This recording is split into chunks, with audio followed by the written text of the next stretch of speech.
Hello, warriors. It's Jody LaDolce. Here's a little quick devotional. The Lord had been telling me to go to Numbers, so of course I went to Psalms. And I was reading Psalms, and of course it was all about Moses and all about exactly the things he wanted me to read in Numbers. So I saw a name stand out on the page, and it was Phinehas. And I said, "Oh, that's what you want me to see, Lord, isn't it?" So I went over to Numbers, and the Lord began to show me something that's very important for the time we're in. All right. So Phinehas was the first high priest of Israel. He is the grandson to Aaron, son of Eleazar. There are two Phinehas's in the Bible. One's in the book of Samuel. He was one of Eli's sons, one of the evil sons of Eli. This is a different Phinehas. You can find the stories in Numbers 25 and 7, and of course in Psalms 106 and 30, where I found it. Anyway, we learn in Numbers 31 what took place with the Midianite prophet Balaam. And he was called by Balak to come and curse Israel. He was on his way. The Lord told him not to go, and he decided to go, and he's on the way, and he was whipping his donkey because his donkey saw an angel and was trying to get away from it. And many of you probably know the story. And finally, the donkey spoke and said, "Why are you whipping me? I've, been faithful to you." And finally the Lord opened the eyes of Balaam, and he saw the angel.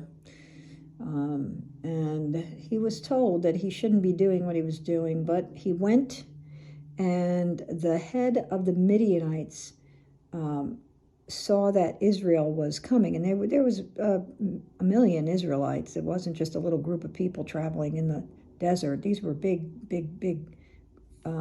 groups of people from each tribe, and he was threatened by them, this Balak, and he decided that he was going to go after them, and he wanted Balaam to curse. Well, Balaam wouldn't do it, but what he did do was he told them how to bring down Israel. He said, "What you need to do is have your women infiltrate the men."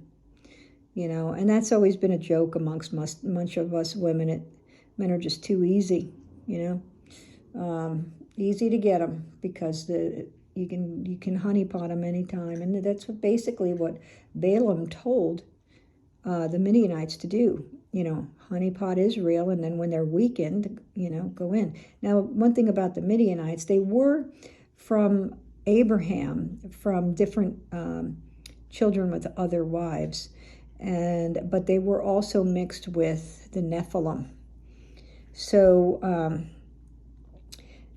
it's very important that we understand that they weren't a pure bloodline. God's not racist here. He's not, saying, "Oh, you can't be part of them." They were not worshipers of him. At one point they were, because I believe it was Jacob who Moses had to work for his daughter.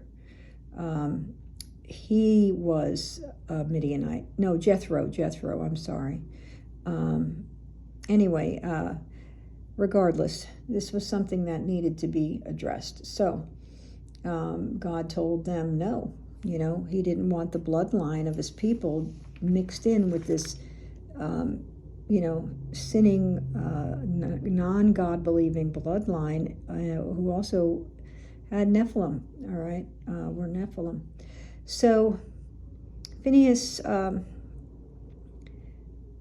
one of the men in the camp of Israel, all of the adultery and all of the stuff was being done outside the tents.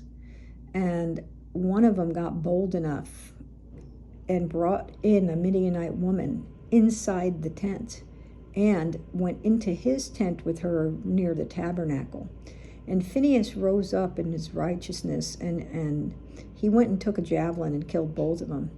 And the curse came off of Israel when that was done. And it pleased the Lord that he was so enthusiastic for him, So the Lord's not telling us to kill anyone. I'm not talking about that. What I'm talking about is an all-in zealousness that we need to have for the Lord. So the Lord said that Phinehas turned away his wrath because of his zealousness in chapter 25, verses 10 through 13. So I want to encourage everyone, in this time that we're in, don't be afraid to be zealous. There are many who will turn. There are many who will not walk with you, but the Lord will walk with you. And this was the message of Phinehas. Be zealous. What did Jesus say in Revelation? Be hot or cold, or I'll kick you out of my mouth, or spit you out of my mouth. So I just wanted to put this down quickly this morning. It's a very quick little message, but I'm encouraging those who know and love the Lord with all your heart and soul. Don't let anything get between you and God, and don't be afraid to be zealous. Don't be afraid to be a teetotal and Bible-thumping, God-praising Christian. It's time for us to stand, and He will protect us. And the plagues that are meant for the sinners will not fall upon us, because the Lord will protect those who stand for Him in zealousness.